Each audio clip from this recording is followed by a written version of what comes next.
Railway സ്റ്റേഷനുകളിൽ ക്യൂവിൽ കാത്തു നിൽക്കാതെ യാത്രക്കാർക്ക് അധികം ലഗേജുകൾ ഇനി ഓൺലൈനായി തന്നെ മുൻകൂട്ടി ബുക്ക് ചെയ്യാം.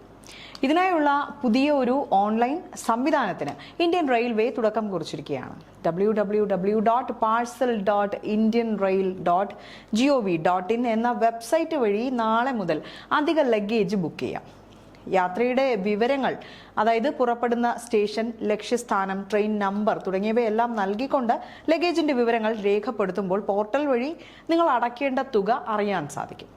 ഓൺലൈൻ അപേക്ഷയുടെ പ്രിന്റ് എടുത്ത ശേഷം യാത്ര പുറപ്പെടുന്ന സ്റ്റേഷനിലെ പാഴ്സൽ ഓഫീസിൽ ലഗേജ് എത്തിച്ച ഭാരം തിട്ടപ്പെടുത്തി തുക ഉറപ്പാക്കേണ്ടതുണ്ട്.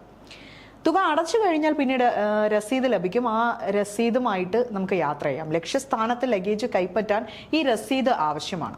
യാത്രക്കാർക്ക് തങ്ങളുടെ ലഗേജ് എവിടെ എത്തി എന്ന് ട്രാക്ക് ആൻഡ് ട്രേസ് ചെയ്യാനുള്ള സേവനവും അതിലൂടെ തന്നെ നമുക്ക് തത്സമയം നിരീക്ഷിക്കുകയും ചെയ്യാം. ലഗേജ് ലക്ഷ്യസ്ഥാനത്ത് എത്തിച്ചേരുമ്പോൾ SMS അറിയിപ്പും ലഭിക്കും. വിവിധ ക്ലാസുകളിലെ ലഗേജ് പരിധികൾ, യാത്രക്കാർക്ക് സൗജന്യമായി കൊണ്ടുപോകാൻ കഴിയുന്ന ലഗേജിന്റെ അളവും അധിക തുക നൽകി കൊണ്ടുപോകാൻ കഴിയുന്ന പരമാവധി പരിധിയും റെയിൽവേ തന്നെ പരസ്യപ്പെടുത്തി കഴിഞ്ഞു. ജനറൽ കോച്ചിലെ യാത്രക്കാർക്ക് 35 കിലോഗ്രാം വരെ സൗജന്യമായി കൊണ്ടുപോകാം.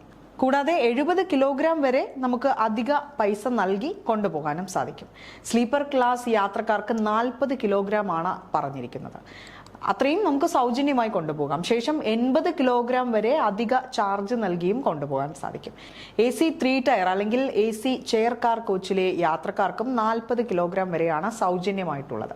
പിന്നീട് 40 കിലോഗ്രാമിലധികം, അതായത് AC കോച്ചുകളിൽ അധിക ലഗേജ് അനുവദനീയമല്ല എന്നുള്ള ഒരു അറിയിപ്പ് കൂടി പുറപ്പെടുവിച്ചിട്ടുണ്ട്. ഫസ്റ്റ് ക്ലാസ് AC കോച്ചിലെ യാത്രക്കാർക്ക് 70 കിലോഗ്രാം ആണ് സൗജന്യമായി കൊണ്ടുപോകാൻ സാധിക്കുന്നത്. 150 കിലോഗ്രാം വരെ ചരക്ക് കൂലി നൽകി കൊണ്ടുപോകാനും സാധിക്കും.